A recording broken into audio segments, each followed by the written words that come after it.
In the last episode, the crew came together for the very first time, somewhat awkwardly, but now we get to see what this Enterprise gets up to at their professional best. Oh no, wait, it's the episode where they all get horny and high. Yo, hello there my delicious friends and welcome. This is a retro reaction review to Star Trek The Next Generation, Season 1, Episode 2, The Naked Now. The crew tunes in to the party bus only to hear it explode, and upon closer inspection, discover it's a shithole full of people who blew themselves into space, or blued themselves into the fridge. The crux of this episode being that everybody is about to get really horny and high thanks to an infectious disease that spreads on contact and gets everybody acting like idiots. Why is there a child in a horny episode? That's a very good question. Also, Tasha Yar tries to make the place sound even sexier by talking about her grape gangs as a 15-year-old, and Troy further spices up the mood with a little touching on Riker. But ultimately, this episode is a complete nightmare because Wesley manages to commandor the entire ship whilst being drunk and then blow up a $1 trillion spaceship before everybody calms down again and pretends the entire embarrassing episode never happened. Hi there guys, we're recording live on twitch.tv/MikeyMegaMega on a Monday night. I hope life is good, come join us. I hope you have a lot of pretty boys on board.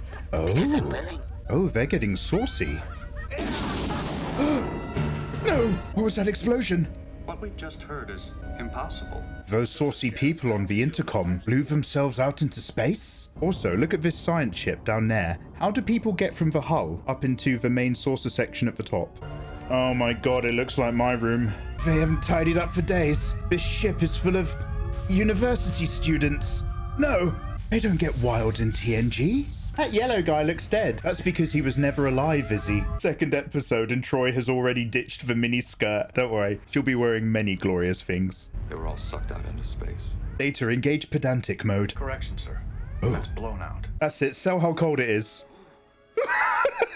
Jordy! This is really cool. This reminds me of Bill and Ted's Bogus Journey. I think they go to hell and it gets really abstract and single color tones like this. No! Another frozen body. No! It's kind of quite similar to how they froze people in the last episode. 80 lives. Yes, sir. All dead. Look at this. He's rimmed in red because of the danger. John Luke's really nicely rimmed in light. This episode starts off with an episode introduction, whereas in the pilot, they had nothing to do but just start with the titles. You leave the reading Rainbow Man alone. So I think I've said this before, but this is quite a common thing. If you want to live in like an idealized space society, then Star Trek TNG is not a bad time to go. But none of these people would be your friend. These guys are super elite and would never take the time to hang out with you. With the exception that maybe Geordi would try to be your friend. He's a lovely fella. Not so good with the women though. We'll get to that. This is a Vanilla Ice Cream Event Horizon. Event Horizon really left a mark on me as a kid. It really scared the Jesus out of me. I watched it at my friend's house, but I was clearly so scared that my friend's mum was just like, do you want me to walk you home? Because it was dark. And I was like, okay. It was my next door neighbor. She walked me from the door of their house to in front of their house to in front of my house to the door of my house in case I was too scared. Ladies? Oh, they look so much better now. Gates McFadden's got some volume to her hair. Troy has completely tidied up. Just the difference between the pilot and now. They look great, these ladies. What made these people just go into party time? It's called cutwater in America, isn't it? Like, that will get you wrecked. Yes. Yes, Data. Of course.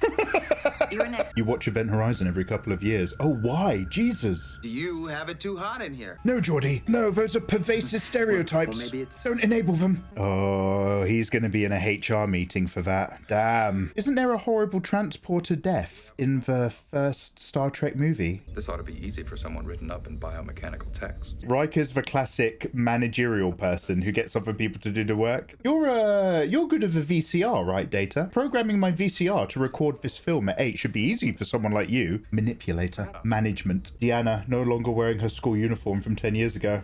I'll give it time. We're still in season 1. I also agree that Event Horizon is in a proto 40k universe. We're leaving. It's a good dynamic angle.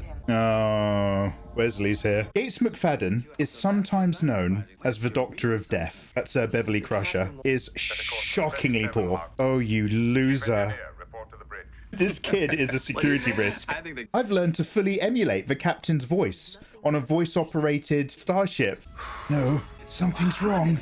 I never realized how much Titan Geordie's cut got over the year.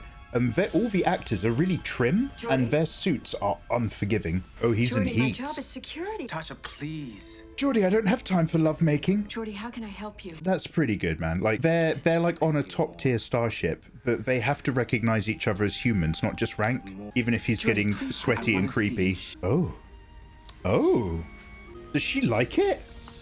No, she's staying professional. Good girl. So the way that these uniforms are cut, they're currently one piece, and they actually pull really tightly over the back, and it was affecting the actors' posture, the main cast. It was actually like really hurting them. Like, Geordie's still a bit in darkness, but he's also a character in trouble. Look at that rim lighting on the back of Jean-Luc's head. It really pops him out from the background. Full decontamination. Full decontamination. What was that? I scanned them. I looked at their tongues. They all looked fine. Do you feel anything unusual in the lieutenant? Oh, Troy. Just told me that he was long. The doctor just makes a really good call right then. There's something wrong with how the people were acting up before they all killed themselves after party time. So she has just asked the empath if she is sensing anything about their headspace and their emotions. And Jean-Luc Picard's like, how about I talk? Security just told me that he was She just interrupted her. She's looking at him just like, I don't know if any of you have been on a clubbing holiday before, but he does not look intoxicated. He definitely looks like he's having a good night. Seeking an instance of someone showering. I know. Data, are you aware of internet pornography by any chance? Let's get to the computer terminal. We yearn for the 90s. I'm going to warn you guys now, this episode is going to get really sexy. Oh, has this happened in TOS? Look at that. That was the OG Enterprise. I too was part of the 90s crew that watched this, and if you did it in England, then basically what happened is children's television would run all the way up until an episode of Neighbours on BBC One, and you go to BBC Two to watch an episode of The Simpsons, followed by Star Trek. The Dream. She's so pretty, look at her. He's still a bit cocky with his language. Is that because he's going a bit funny, or because the script hasn't nailed his character? I'm going to put it down to him being a bit funny. Was that guy born old? Yes. Oh. Oh, Tasha. Of course, anything I can close. She is beautiful. Oh, Deanna. So this is where it starts to get really cringe as well. It's not for you. Tasha? Counselor, it's not actually an infection. Yes, sir. It's more like intoxication. Whatever it is. Deanna Troi is very used to working amongst men. You know, it's not actually an infection. Yes, I know, sir. Look at his face. He looks like a madman, insane with power. So Wesley obviously is the young person insert character. He's there to, like, you know, make Star Trek exciting to the younger generation. Oh, wow, Wesley's cool. He's in Star Trek. I like Star Trek. The problem is that means that they're squeezing him in still when they're using these really old scripts, and it just makes you hate him. But she looks terrified of her own son. Oh. Oh, look at that skirt! This gets real bad. This gets real cringe. They're all acting it up like extra hard. Shut up, Wesley. Tasha is so forceful. You are correct. She's a beautiful woman, but she's head of security for a reason. Tasha is an alpha dominant lady. She'll take what she wants. Yes. The unsupervised miner on the starship next to the giant reactor core. If, like, Wesley's to blame for anything, it's being on a starship that has no competent protocols for anything. It's like humanity became so advanced into the future that they actually just became complacent within their own technology. Captain Wesley Crusher.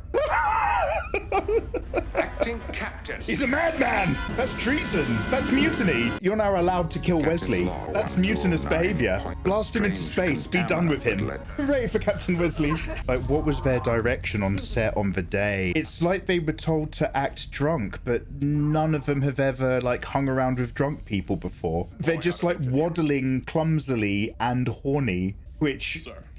on paper sounds exactly like being drunk, but like it's not like this. I'm Oh my not sure I god. understand it. Not naughty poems, no. There was a young lady from Venus whose body was shaped like a... Captain to security, come in. Did I say something wrong? Okay, that's good. Keep your britches on. That one's alright, that one gets past. That one gets past my filters. Finish it, Data. Finish the limerick. Data's about to finish someone else, if you know what I'm saying. Oh. You wanted me? Damn, that's a nice midriff. She's got a Superman curl. She looks like a character from like a David Lynch movie in that shot. But you know how old I was when I was abandoned? This isn't hot. I survived. Why would you tell me this? How to avoid the rape gangs. This is not a fun conversation, Tasha. I don't want to know about the rape gangs when you were 15. You are fully functional, aren't you? Oh, Data. This whole episode is just issues on the ship with its own people. Fascinating. That actually goes against the whole Gene Roddenberry Demand series. You can still have interpersonal conflict under his guile, but only when there's like an outside source creating a problem. Oh, Deanna. Is she being intoxicated by the virus? Or has she been intoxicated purely through her empathy? Oh. With me in your mind? They managed to all be so unsexy. Psychic contact, yeah. Damn, he's really emotional about his vision whilst everybody else is ready for bedtime. Everybody on this ship is clearly contacting some sort of problem. Dr. Crusher is putting down absolutely no protocols. Get everyone sent to their quarters. No. Wait, is that the Predator?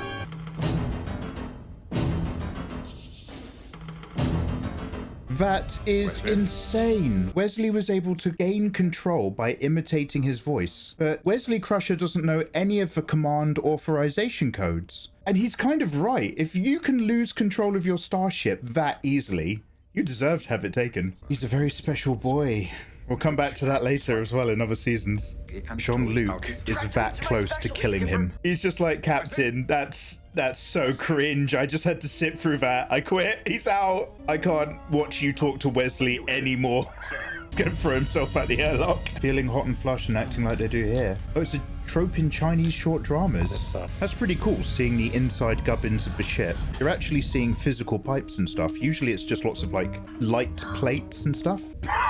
What? You're functioning fully, Captain.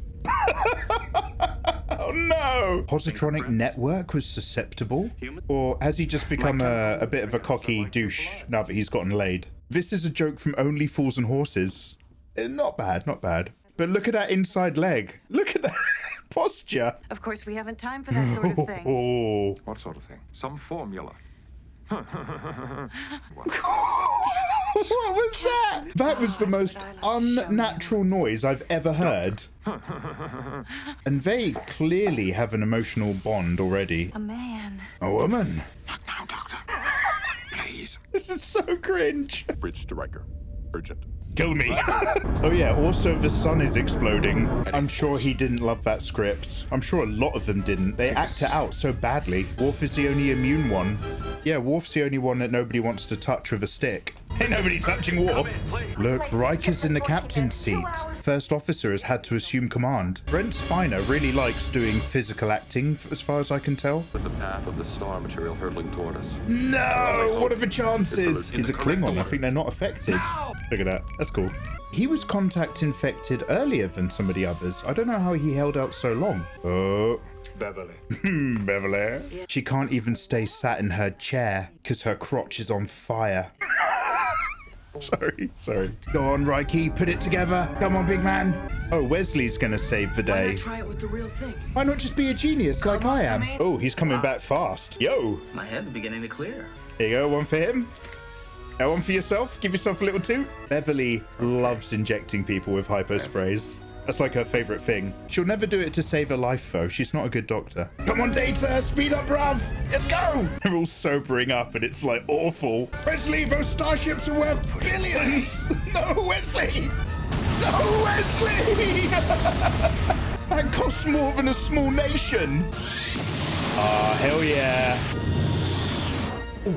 I love the shape of that ship. It is actually quite a trim, cutting profile. So when it moves quick, you feel it. It works, despite having such a big saucer. The boy.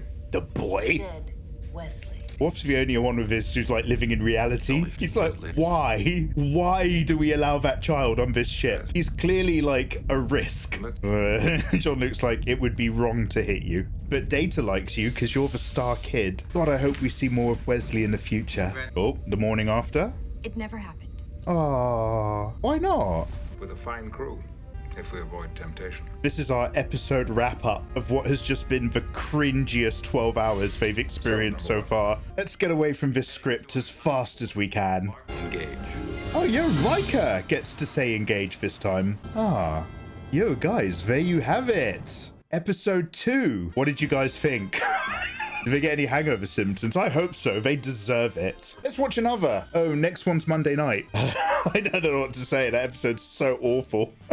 Okay, so in our chat, Fenrir hates Tasha Yar. Can you summarize why? Just think that she gives major bitch vibes. Fascinating. Because Tasha is a garbage person, a shitty security officer, a boring character. There's a reason why she goes away quickly. My counter argument is, as if she didn't leave the series, do you not think that by season 3 and 4, she would have developed into being a more interesting character? Just like every other character did. Right now, in the first season, none of these characters are that amazing. Some of them have gimmicks that carry them through. If she'd made it all the way through to later seasons, they might have actually made her character very interesting and nuanced. Every other character is vastly more likable and interesting than she is. Damn. Okay, then. Okay. Star Trek Discovery is the best Star Trek. Change my mind. Ooh, Kai, why would I change your mind when I can just ban you? Steelat says Pike, Kirk, Picard, Sisko, Archer, Janeway, Burnham. Who's winning the melee? Who's winning the fight? Okay, if it's a fight, Sisko is going to win because Sisko is a boxer. Janeway is actual mad person. Janeway would actually literally release a virus into the room that kills everybody. Picard would try to negotiate and he'd get the shit kicked out of him. There's an episode where Picard does a Die Hard. We'll get to it. There is a really good Die Hard episode where Picard's actually a bad motherfucker. Shit you not. It's going to be between Pike, Kirk and Sisko. Guys, we're building character right now. I'm not joking. We are building character because later Star Trek is amazing.